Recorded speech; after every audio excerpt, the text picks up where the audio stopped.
రైతు కష్టం ఎలా ఉందంటే పాలు పిసుకుంటున్నాడు, ఒట్టిపోగానే కసాయి దగ్గరికి వెళ్ళిపోతుందండి. చూడండి స్లాటర్ హౌసెస్ ఎంత ఇల్లీగల్గా నిర్లజ్జగా జరుగుతుందంటే పిఠాపురంలో పవన్ కళ్యాణ్ గారి నియోజకవర్గంలో ఆ పర్టికులర్ పులిహోతిగా పీఠంకి కరెక్ట్గా 1/2 కిలోమీటర్ దూరంలో మీకు స్లాటర్ హౌస్ నడిచిందండి.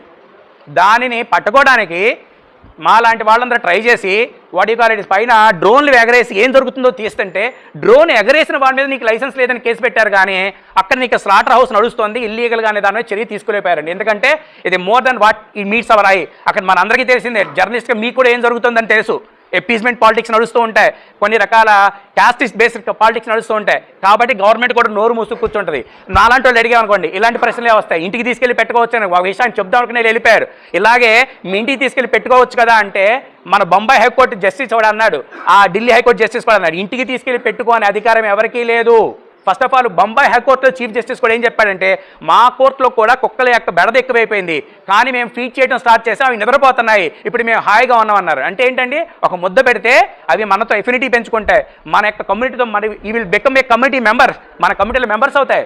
సో దట్ ఏంటంటే మనం పర్ఫెక్ట్గా ఏంటంటే వాటితో సంఘీభావంతో చక్కగా ఎకలాజికల్ బ్యాలెన్స్ మెయింటైన్ చేస్తూ మనం అయితే ఉండొచ్చండి.